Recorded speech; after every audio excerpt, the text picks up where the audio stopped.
Howdy. We're going to wait for a couple more people to get on here and then we'll get started.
Okay, it's not coming up on mine. There we go.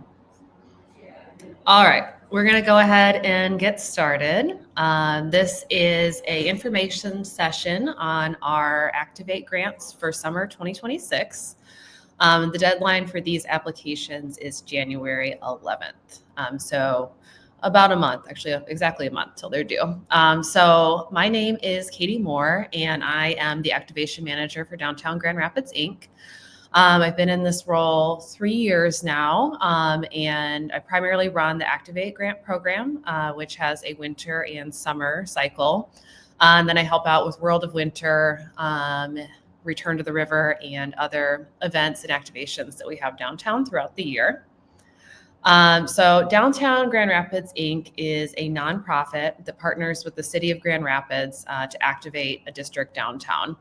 And I'll get a little more into what that district is later in the presentation.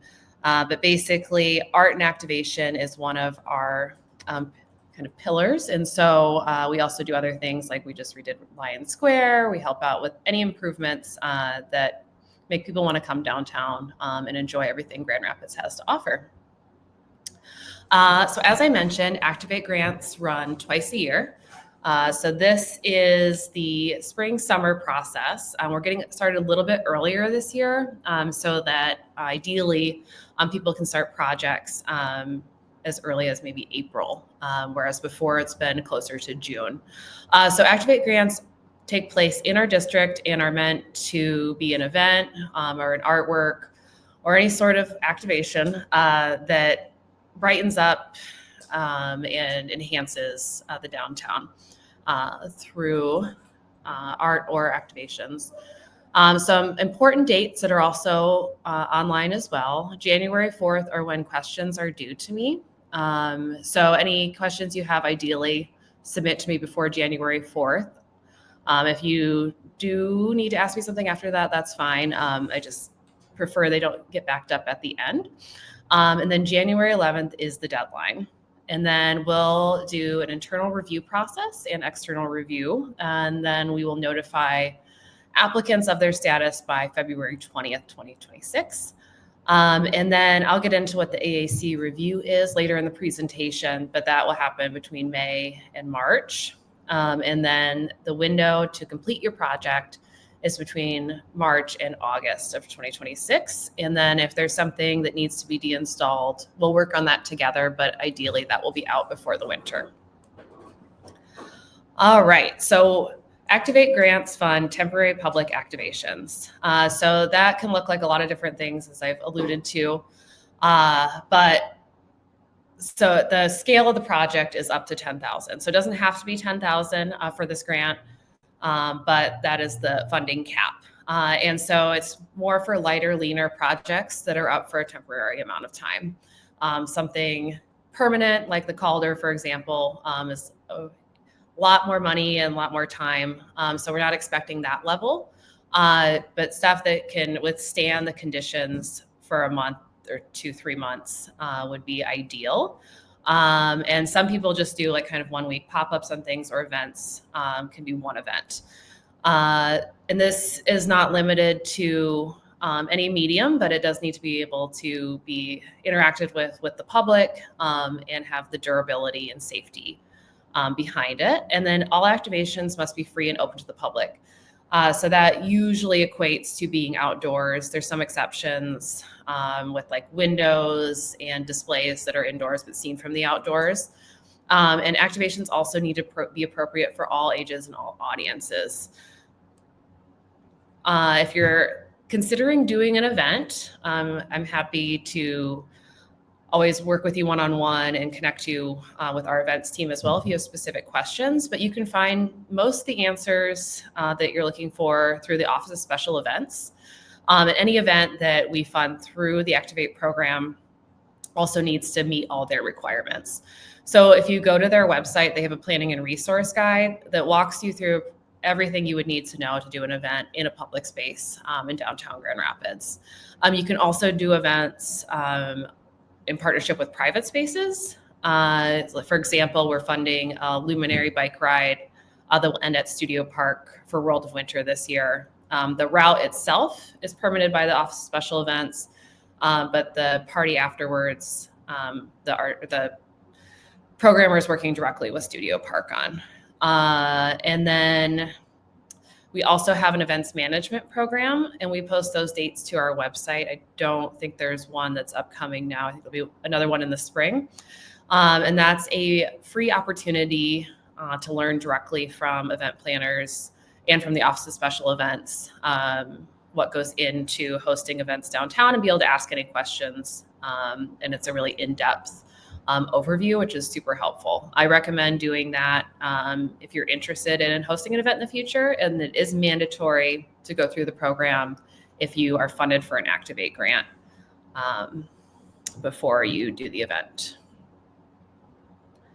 All right, so I like to start when I'm thinking about projects, thinking about the location. We really want you to be inspired by the downtown. And part of this grant is getting creative and thinking. We do host a lot of stuff in the parks and kind of more traditional spaces, but what makes a strong application is finding a corner or space that really could use some love and creativity.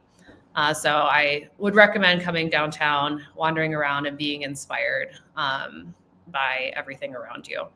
And so this is a map of our district, and the activation does need to happen within this district. And you can also find this on our website if you want to zoom in on it as well. Locations all need to be ADA accessible and open to the public. As I mentioned, there's a difference between private property and public property and the process you follow.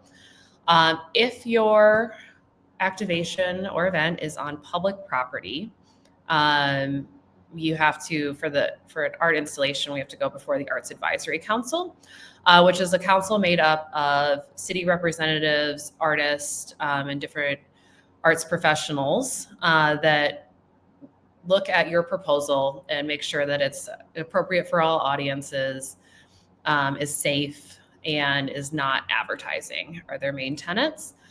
So if you do end up on public property, I will help you go through this process. And it's important to go through it. So if you want to do an event or an activation on your own in the future, you're familiar with how it works and what steps to take. And then the Kent County GIS is a great resource to see who owns the property you're looking at. City of Grand Rapids and it's public. And then if you need to seek the permission of a property owner, it's a helpful way to get a start on that. And I am also always happy to see if we have a connection, especially with like building owners or property managers. When you think about materials, needs to last and be able to endure Michigan weather. The summer, we're thinking more wind is usually the issue we'll run into, rain. So just thinking how something is going to hold up through, particularly wind, not fall over is a big thing. Consider how the public's going to interact with it. It's always a bit more than we anticipate. So it needs to be very secure and not able to be kind of broken apart. And with placement of that as well, if something's up higher, kind of out of reach, or displayed in a way that you can't run into it. There's creative ways to avoid some engagement. And then making sure there's no sharp edges or trip hazards, especially when we're running cords for electricity, making sure we're being aware of covering all those up. And always be creative with your mediums and materials. There's a lot of new products out there, especially when you think about 3D printing or different kind of plastic-based materials that are kind of newer in the last 10 years. Also, something I've been working with artists recently is dye bond paneling for murals. So you can actually create a temporary mural on this aluminum substrate and be able to affix it to something, which is also a creative way to do something permanent temporary. And then always think about weight and lighting and electricity, and especially how stuff will look at night. It's pretty simple to add a lighting element, and they make all kinds of different lights and lighting fixtures that are pretty easy to work with now and pretty inexpensive. Budget. So you'll want to have a high level idea of if your project's feasible when you apply for this grant. But we definitely expect a lot of back and forth and things changing as you are notified you get the grant and get into the kind of final design process. And I always recommend having a bit of contingency with public art especially, and I guess events too. There's always some unexpected expenses that come up once you get into it. So if let's say you want to make something out of like aluminum or steel, having an idea of what that costs ahead of time is helpful to know if it's feasible for the amount of money you're requesting. And then thinking through how you're going to move a piece, what kind of equipment you need to rent or transport, and if you need someone to help install a piece or help produce an event. And once again, budgeting safety, for example, like cord covers or anything else to protect the work, and having that contingency maintenance budget factored in from the beginning. I'd say it's pretty common that there'll be at least one issue after the piece is installed that needs to be resolved, just because things don't always go as we think they're going to. So I did want to share some examples of successful past projects and why we thought they worked well. This was a piece from 2 years ago, I believe, called Doodle Benches, which was a collaboration between Troy and Jonah Bosworth. And they are benches and also light up. And they're these cute little creatures. And so that was just like a fun way to think about activating public space, is to, create something people can interact with and use that's also art and well designed. And it's just two pieces, the acrylic and then the steel that's around it, that they were anchored directly into the ground. What I would love to see more of is people activating windows throughout downtown. There's a lot of unoccupied retail spaces, parking garages, a lot of glass that vinyl can easily be installed on. And this is a great way, especially if you're in photography or graphic design, to be able to participate in the program in a really impactful way without having to really spend too much time or budget on installation. It's also removable. So you can install for 6 months and it'll hold up really well, but then can also be taken off. So this is an example of a project that photographer Jess T. Dugan did 2 summers ago on Monroe Center. And so really large scale photographs of their work. Another great example of a window activation was by artist Elise Klein Hewitt. She worked directly with the building owner to create symbolism that was representative of them, and then also kept some negative space, which is really nice, so that people could still see into the space and be, if they were curious about renting it, which was important to the building owner. And so we had that up for a summer and it looked really nice. Rapid art movement is another great example of an event and artwork. So Zachary Trebellis and Aaron Becca Pope collaborated together with the Dash Bus to create a moving art experience. And Basically, you get on the bus and drive to different dash locations that followed the regular route, and different artists and performers would get on at each stop and do a brief performance for all the passengers, and it was super fun. It was a great way to engage a lot of different artists and musicians, and it also was really successful in that it engaged the dash and encouraged people, to ride and be comfortable on a free resource that we offer downtown. Hipster disco. This is a great example of kind of a minimal intervention on a space and transforming it. So this is the alley that's in between the Public Museum and the Apartment Lounge, or sorry, not the Children's Museum. And there's already a mural in there by artist Alan Campo. And Hipster Disco came in and just used lighting and disco balls to create a whole new environment that people could dance in the winter. So it was chilly, but warm enough in that tunnel. And it was just a really transformative, fun experience. And I think any kind of event you can do that, gets people excited and to experience a space in a new way is an example of a really successful application. Arctic Friends by Kara Bolt is an example of a window activation. So Kara's work can't be outside because it's made of paper mache. So she does a great job of building these built environments within empty storefronts, which is preferable if they were empty for this particular grant, because we like to activate spaces that aren't being used otherwise to create these scenes. And then if you are thinking about doing this, lighting's really important, and making sure that you're working with the reflection and stuff on the window. Muse Art Pod as an example of how to have a public gallery outside.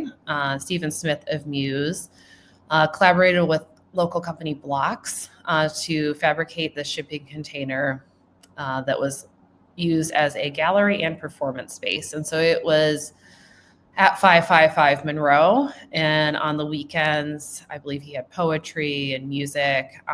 He had a ballerina do a performance. And then there would also just be two-dimensional art on the walls as well. And he would have openings for that. And you could see in during the day to look at the artwork. Cypress Forest is in a location that I always love to see activated, which is this planter bed that's on the east side of the Blue Bridge. We had electric installed over there. So it's a great spot if you have a sculpture or small installation idea. That's a heavy traffic area. And you can also put stuff directly into the ground there. So that makes it a little bit easier too.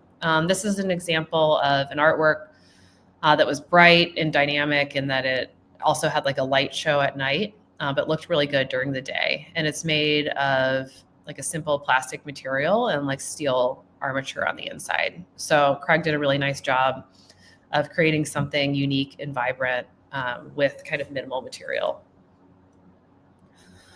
All right, some other things to keep in mind as you're working on your grant application is insurance.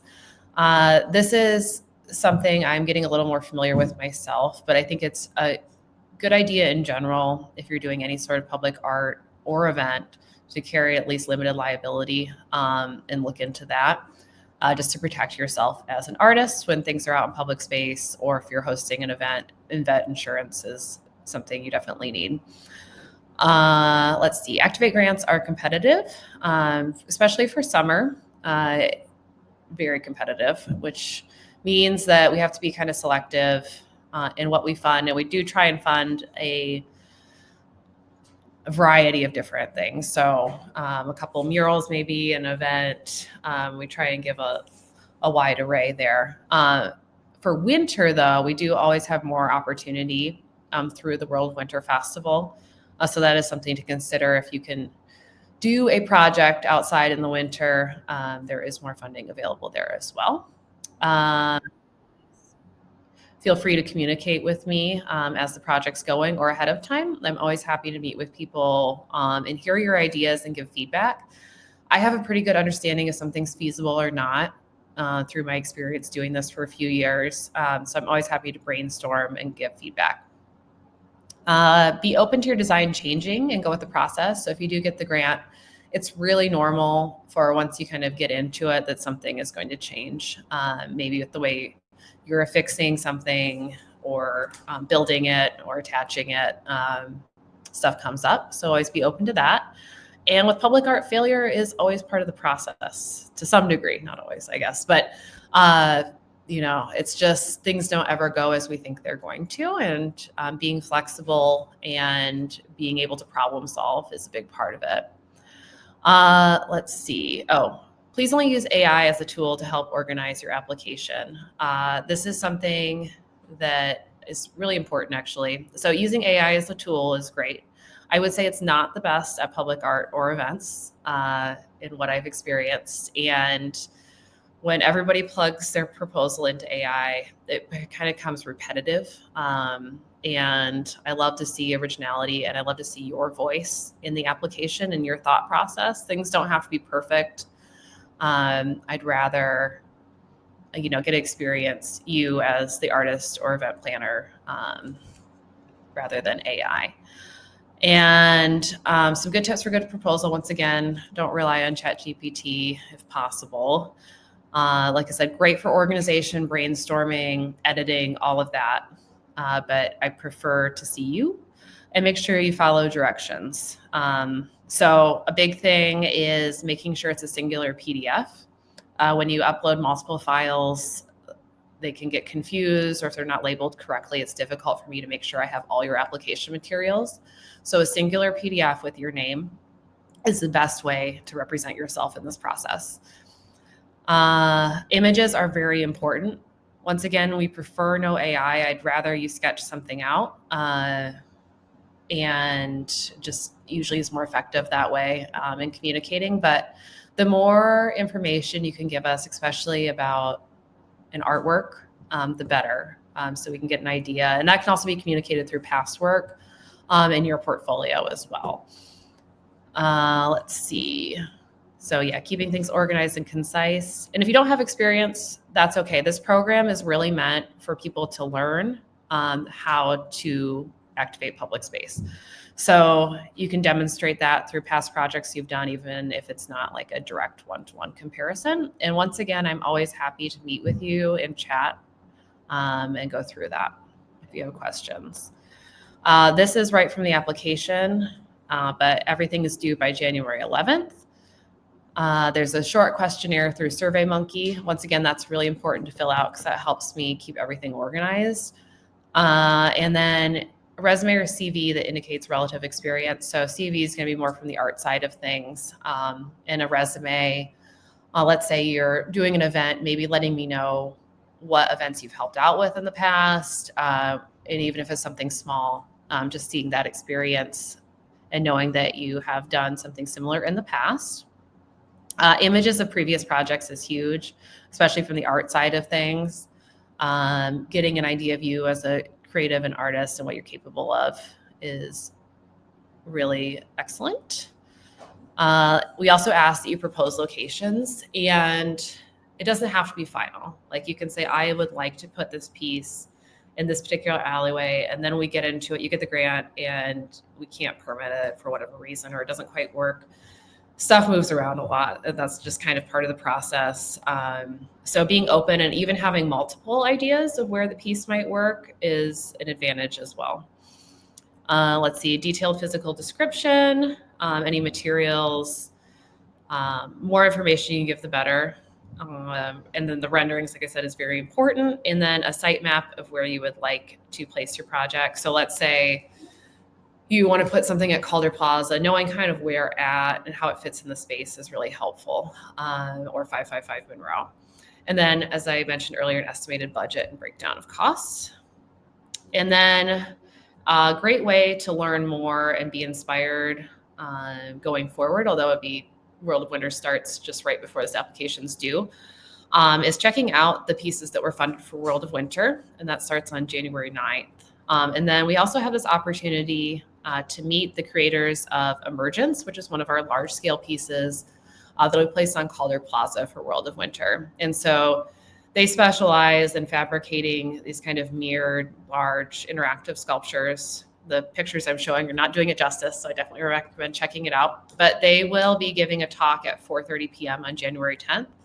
And they travel their work all over the world. So it's a great opportunity to get some insight into, how they're making these pieces, how they're finding opportunities, and how they kind of work on this scale. So I highly recommend that. And then we'll also have some other upcoming opportunities to learn more about different kind of fabrication processes and public art next year. We'll be announcing some of those soon. And then opening it up for questions. Let's see.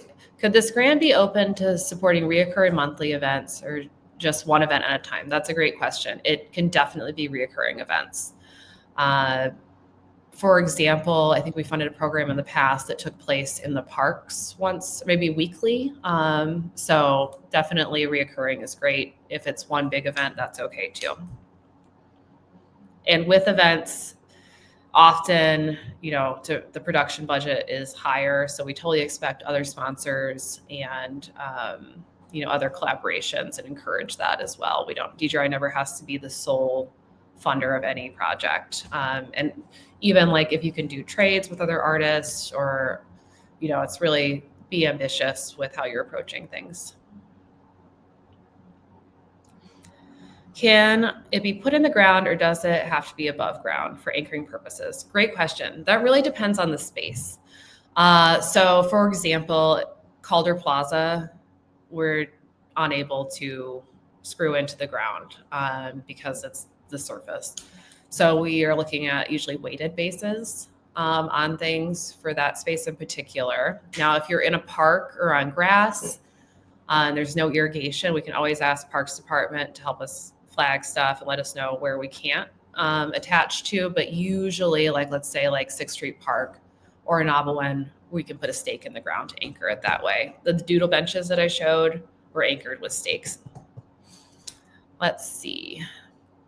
So yeah, I guess to finish the answer to that question, it really depends on the site and the project, and having some idea for the application of how you might go about it or some options is helpful, but really we would work that out upon funding.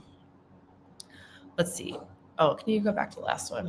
It was a follow-up. Oh, it was. Okay. I have 15. Yes. I think we'd have to be creative on the location, but that is possible. And you'd have to think about how it's coming back out would be the other thing. All right. Since they're displayed, can they be entered into Art Prize or would they have to be taken down in August and reinstalled in September? So it has happened that some work that's been funded through Activate grants has also been exhibited in Art Prize. We would prefer, I think, that it's up in the summer. Like the images that were on the side of the gram, I believe the artists installed those in May, and then they stuck around for Art Prize and came down after that. And then other artists have moved work that was cited somewhere to somewhere else for Art Prize. And Art Prize also offers grants. So that would be something you'd want to look into, especially if you were needing to move the work, or maybe you wanted to expand upon it. That's an idea as well. Can you submit multiple proposals for consideration? Great question. Yes, we do allow multiple. And then I would say, like I said, location-wise, if you have one specific project, you can pitch multiple locations. Or sometimes people will, especially for events, this is something I might recommend, is let's say you get $5,000 worth of funding. That is, let's say you're asking about a mural. So let's say the mural is X size at 5,000, but if I were to get the full 10, it would look like this, or the event would accommodate and have this other feature if I was funded at $10,000 rather than $5,000. But I think it's sometimes a good thing to scale, especially if you're just getting started. Say hey, if 3,000 will cover this kind of smaller activation, but 5 is this. That gives the review committee some flexibility to say, okay, we like where this is going. Let's start here this year, and then maybe next year try something bigger.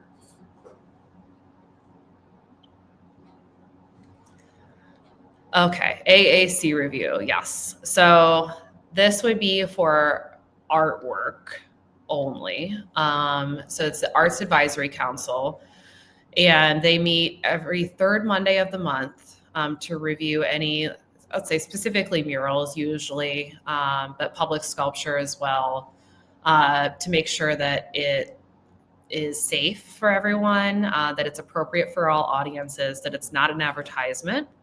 And actually, since I'm answering this, we can't have anything that is an advertisement on public property.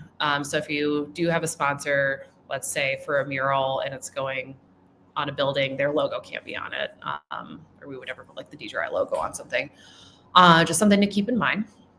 But so they review every application and I help you through that process. So basically I go in with like a slide deck of all the artists that are proposing, and then it's a virtual meeting. And then we talk through each project, and I like to have the artist available, if possible, to talk about their work. And then the committee asks questions and usually approves.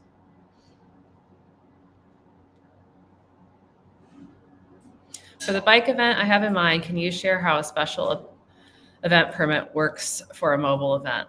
That is a great question. Unfortunately, I cannot answer that. But the Office of Special Events would be a great resource. And then if you also want to email me, I can connect you with my colleague who is a little more knowledgeable on the nuances of events.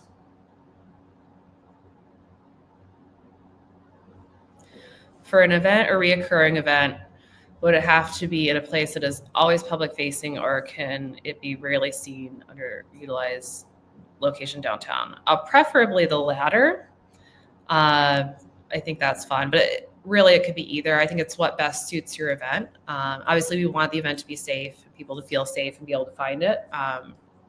But yeah, I think it would be very exciting to have an event in a new space or kind of pop up somewhere and people seek it out and get to see a new part of town. That could be really fun. And I'm happy if you want to shoot me an email to talk through what that could look like specifically for your idea. What is considered artwork? Can it be inside like a free gallery vibe? Yes. So I think the Muse Gallery that I showed was a great example of that. They rotated the artwork throughout World of Winter. I think they had 3 different artists. And so they would open up the gallery, but you could see it at all times. So even if you went down there like a Saturday morning, you could look in the windows, it was lit up, you could see the artwork. But then they would have more kind of public openings and standard hours as well. But definitely curating artists can be a part of an Activate grant. It doesn't have to be just your work.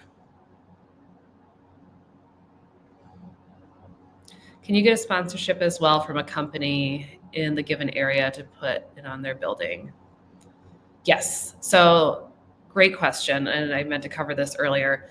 If you want to put a mural or an activation on privately owned property or a building, you must have the permission of the owner. And it does make for a stronger application if you have already contacted them.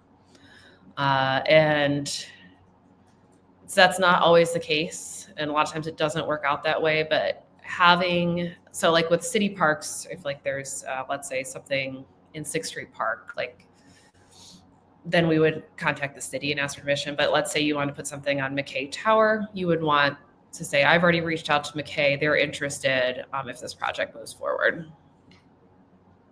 And then if the building is a historic building, it has to go through another process as well, which would be something the building owner would need to work on. And if you have a specific building in mind, I'd be happy to answer that via email as well. If applicable, is there a breakdown of what you're looking for? How many grants, how much you're hoping to give each type of project? It really just depends on the project. I mean, the budget breakdown shows me that you've thought about how much something is going to cost. So let's say you're doing an event and you want to rent part of a space, or like there's the cost involved with renting tables. Let's say it's like a artist workshop or hiring the artist to facilitate the workshop. Thinking of some broader general costs. If it's a sculpture and it's made out of steel, you've looked into approximately how much it's going to cost to source said steel or have something fabricated. And you could always get estimates from companies too and say like, hey, I'm looking to buy like 3 sheets of ACM paneling. They will be able to tell you how much that costs and give you an estimate from the get-go. And then you'll know, okay, that's going to be like 15,000. That's not going to work. Or I need to scale this back a little bit. So kind of broad strokes just for feasibility purposes. Would these months be during? So this is a grant program specifically for spring, summer this year. So you would be notified if you got the grant at the end of February. So theoretically you could get started in March, but usually with the permitting or, usually that's a pretty ambitious timeline. So I would say like spring, summer. We prefer that the grants be completed before Art Prize just because Art Prize is a big activation on its own and we're trying to bring some life onto the city in times that are less active. And then next year would be World of Winter, and that application will come out this summer. If mixed media is used, reflective glass rhinestone, is there anyone talked about safety concerns with traffic, wildlife, etc.? That's a great question. So this often comes up with traffic safety when we get to the arts advisory process. We have done things that are reflective in the past that are visible from the street. So talking through, how impactful that is and getting their feedback during the review process. Once again, if you want to email me specifics, I can see kind of what it is and get, in my experience, kind of get a understanding of if I think it's feasible or not. But yes, that is definitely part of the review process. Cool. If we have an event planned for March 14th, is that too soon or does it fit in the time frame? Well, I would say you wouldn't know if you were getting funding until the end of February, which I think would be a little difficult for this time frame, unfortunately. We do have a seasonal event grant. There's more information on our website that this could be a better fit for. And off the top of my head, I'm not remembering which months that applies to. It might be March. But once again, shoot me an email and I can send you a link to that. Or if Nancy maybe can find it, drop it in. That could be worth looking into. That would be up to you, but personally, I think that's a bit tight.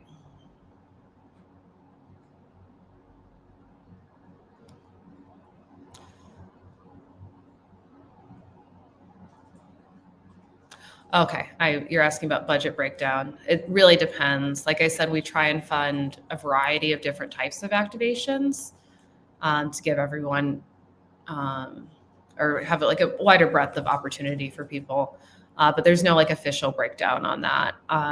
It really depends on who's applying for what. If we have like all mural applications, then we'd also want to maybe fund an event. I think is what I'm trying to get across with that. But it really depends on who's applying and what's coming in.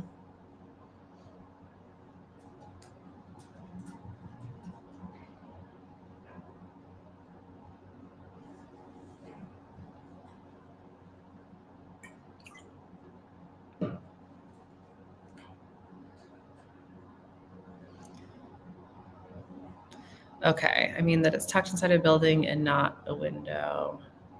If it's visible, like tucked inside a building as in like attached, like up on the side of it and you can see it as you walk down the street, I would say would be okay. But if it's like inside and you can't really see it, that would not be a good project.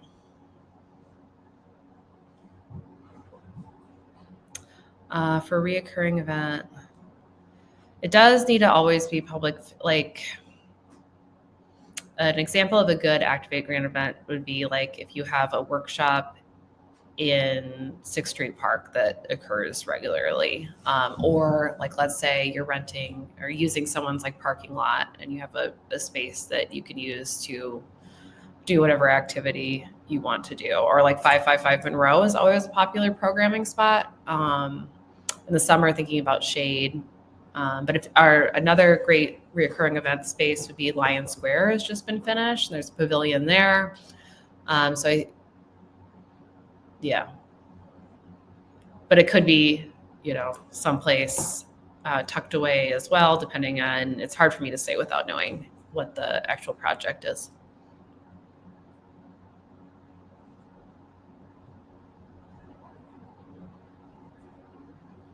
So, okay, youth artists, you do have to be over 18 to participate in this program. We cannot pay anyone under 18 directly.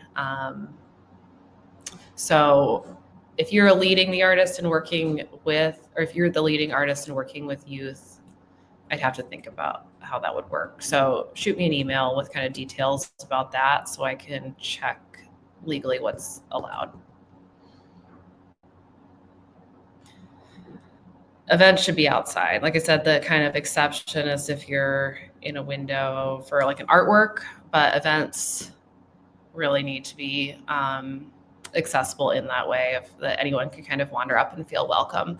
Or like, for example, we're funding a bike ride that ends on the rooftop of Studio Park for World of Winter. So that's, you can participate in the ride or you can just go to the event after. And that's like a great example of a strong space utilization because it's a top of parking deck. It's a little unusual. You probably haven't been to an event on top of a parking deck. And so that's exciting and kind of a new, fresh way to have an event. Yes, events must be free. Everything has to be free and open to the public to qualify for this grant.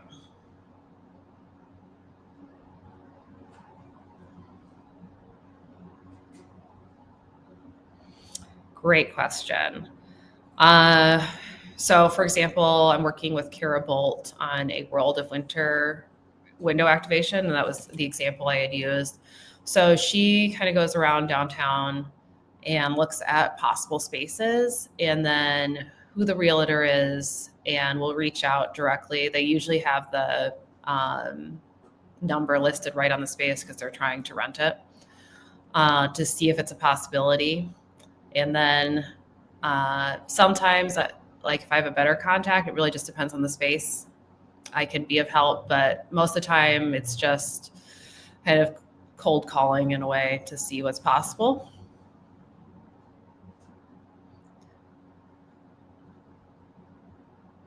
Okay. Still might need some more info on this one. So shoot me an email. We can have a quick phone call and kind of talk through it so I make sure I answer it correctly.